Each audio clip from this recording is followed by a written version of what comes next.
Fearless Disease. Ukrainian President Zelensky is meeting with President Donald Trump in Florida. Zelensky arrived at Mar-a-Lago, you see on your screen, just moments ago.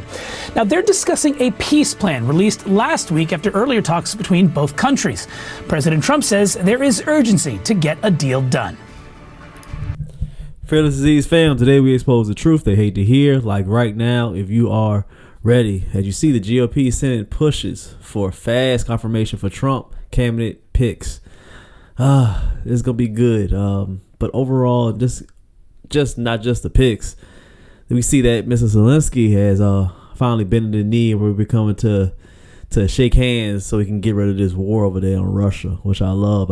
And only Trump could be able to do this, man. Trump is the only one that can be able to end this war over here. So let's hear what else they have to say about it. We're in final stages of talking, and we're going to see. Otherwise, it's going to go on for a long time. It'll either end, or it's going to go on for a long time, and millions of additional people are going to be killed. Millions. And nobody wants that. We have an incredible group of reporters who have been following every movement here. First, we have senior White House reporter Kevin Liptak, who is near Mar-a-Lago, also CNN senior international correspondent Fred Pleiken with us in Berlin. Kevin, let's start with you. What did you take away from the comments that we heard outside of Mar-a-Lago? Yeah, the president says he's confident that both sides of this want to reach an agreement. He says reaching such a deal is complex, but not that complex. And he says that they are in the final stages of trying to come up with something that both Moscow and Kyiv can agree on. His tone towards Zelensky was friendly. He says he is brave, that he has been through quite a bit, but still the president offering a somewhat equivocal statement on those overnight missile and drone attacks that Russia launched on Ukraine, saying that Ukraine had also launched its own attacks. And so you hear from the president essentially trying to straddle these two sides as he works to bring about this agreement. The president said that the war will either end or, quote, it will go on for a long time with many more casualties. And I think that's the president's way of signaling that now is the moment for all parties to come to the table and come with some kind of agreement that would end this conflict. The president has been impatient in getting this war to an end. He once said he would be able to do it within 24 hours of taking office. We are now approaching the one-year mark of his term, and I think it's significant. This is, the sixth time the president has met with Zelensky. This is a moment for him, I think, to really delve into some of the details of this 20-point peace plan that Zelensky has brought. Zelensky wants to hear some more nuance and details about what precisely President Trump is putting on the table. Now, about an hour before Zelensky arrived, President Trump said that he had also spoken to Vladimir Putin, the president of Russia. He also says he plans to speak with Putin after this meeting wraps up, as well as with European leaders. And so you do see kind of the diplomatic gears turning very hurriedly down here in South Florida. I think this is a moment for the president to talk to Zelensky about the security guarantees that will be part of this deal. The U.S. has said that it is providing what one official called platinum security guarantees to ensure that Russia doesn't invade further. The one thing that we did not hear either men discuss up there on the steps at Mar-a-Lago was the issue of land concessions, which at this point is one of the biggest remaining issues in any peace deal. The other issue is the fate of the Zaporizhzhia nuclear power plant. They also didn't discuss that. But obviously this question of land concessions has been such a sticking point in these peace process so far. And I think President Trump is going to have to find a way in this meeting to massage with Zelensky some sort of concession that he can agree to, that he can put before the Ukrainian people with the recognition that that will be a necessity if this war is to ever end. Danny. I disagree with that. He doesn't have to massage or be able to kiss up to Zelensky. We're the A side as far as America, and we've shown that right here.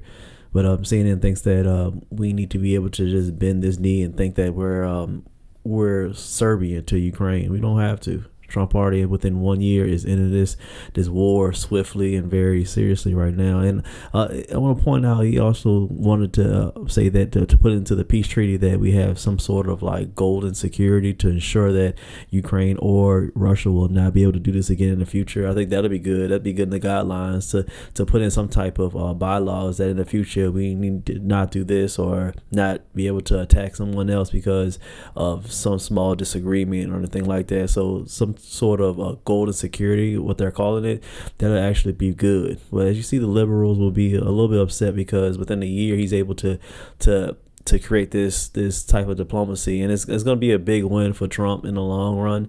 But of course, liberals will always be mad about it because they won't be able to spend any more money when it comes to Ukraine during this war.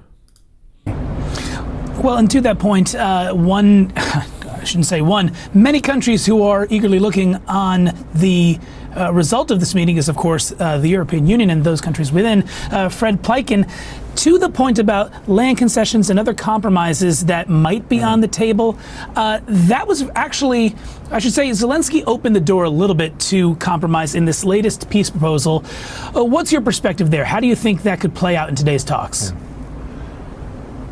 Well, I think that was probably one of the most significant points of motion, if you will, over the past couple of days, and is really something that's been taking shape over the past, I would say, around 2 weeks when the Europeans, the U.S. and the Ukrainians sat down here in Berlin for extended talks. And we really have seen both the Europeans and the Ukrainians, I wouldn't say change their tune, but showing themselves more open to possible land concessions as part of a wider peace agreement, especially if there are those very strong security guarantees. One of the things that we have seen change is that the Europeans, who used to say that the Ukrainians should not be forced to give up any territory, are now saying that in the end this is a decision that the Ukrainians need to make themselves. That obviously makes it very difficult for the Ukrainian President Volodymyr Zelensky, because then all of the weight is on him. Now, you're absolutely right.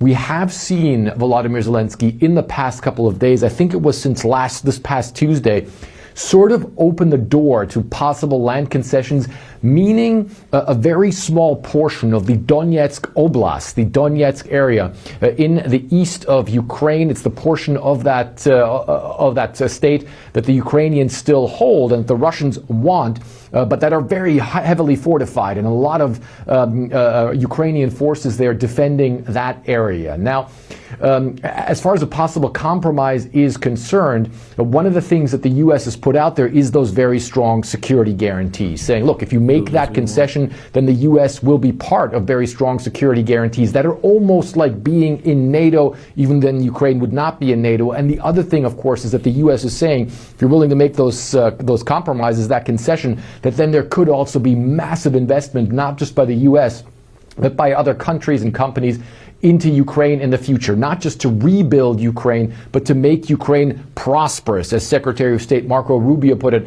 at one of the meetings with the Ukrainians. The big question, of course, is what are the Russians going to do? They're demanding those territories, but at the same time, the Russians are saying they don't want a temporary ceasefire, even if there would be a referendum in Ukraine to decide whether or not the Ukrainian people would be willing to give up land for security guarantees and for possible big economic aid as well. Danny. That makes a lot of sense, but I understand their drawback when it comes to Russia. They're a powerful entity as well, and they want to be able to be in the bylaws. I understand they have some type of advantage, but under President Trump, that's not going to happen. He's always going to continue to want to be the A side in the agreement. But I think at the end, the deal is going to be signed at least in January, and they'll come to terms. They have no choice because we're going to keep on stepping in as Americans to make sure everything is flowing good over there in the European country. Trump is going to save us billions. He's going to continue to do what he needs to do as president here.